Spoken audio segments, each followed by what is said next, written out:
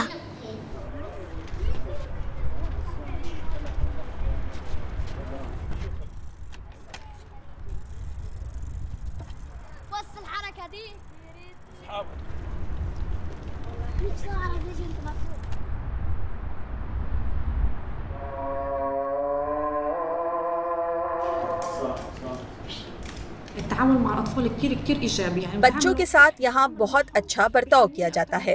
ये इन्हें अपने खानदानों से भी ज्यादा प्यार देते हैं और इनकी बहुत अच्छी देखभाल की जाती है।